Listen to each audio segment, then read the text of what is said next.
Now let's talk about the area of a circle. We know that if you have a circle with a radius of r, then the distance all the way around is going to be 2 pi times r. But the question is, what is the area of the circle? Well, here is the trick. The trick is, you take yourself a circle and you chop it up into a large number of bits. Chop it. What's the best way to do this? Oh, am I getting the circle too? Whatever. Cut and paste and rotate it a little bit and superimpose it.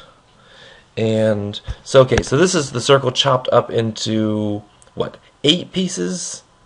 Oh, this is good for now. This is good for now. Although, I want to rotate this circle by how much? By 22.5. Bang, like this. So, you take this circle, you chopped it up into a great number of pieces, and then what I want to do is let's just take one piece for a second.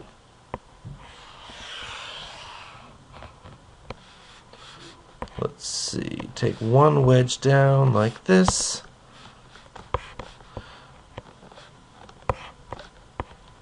Take a circle, get rid of these little slices that we don't need anymore.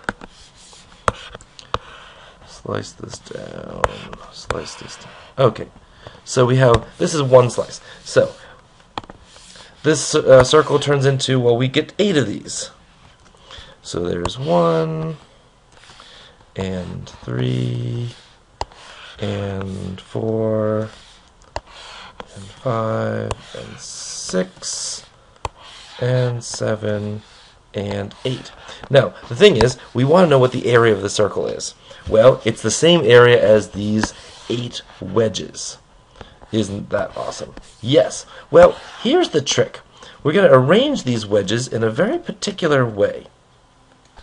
Hopefully this works. And you notice that I've made the circumference red. That is not on accident.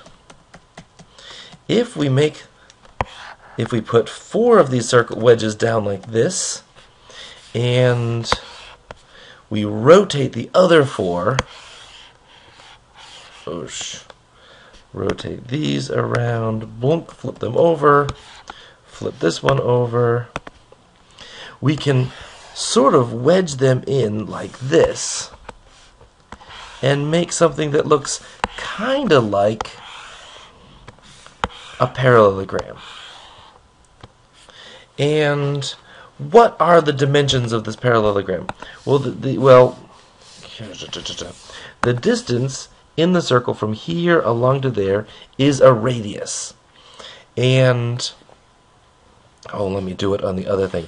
This is a radius, and if you see, the circumference is in red. You see half of the circumference is across the bottom, and half of the circumference is across the top. It'd probably be easier for me to draw it this way. That area is the same thing as, we've got 4 wedges pointing up, and we've got 4 wedges pointing down, and this looks, and across the bottom we have half the circumference, and this radius, well, actually, hey, each of these wedges was a wedge of the circle.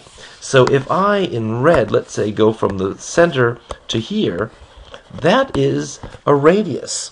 So that means that this is a radius. Hopefully, you'll buy it when I say that this is approximately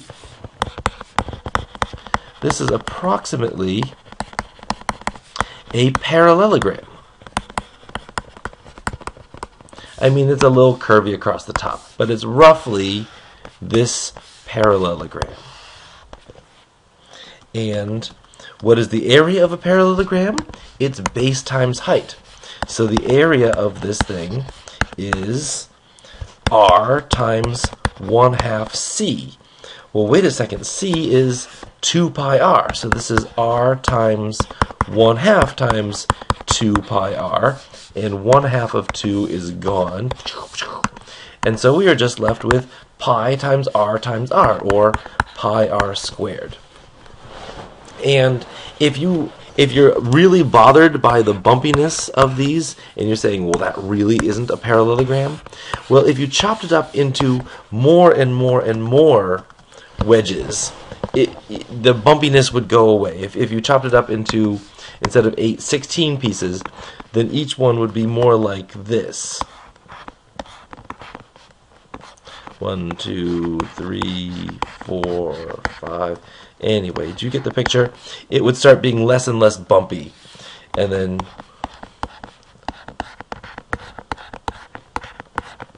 one, 2, 3, 4, 5, 6, 7, 8. It would be a lot closer to a parallelogram. In any case, this is your area. The area of a circle is pi r squared. So if, well, I'll do some examples. I'll close this one up.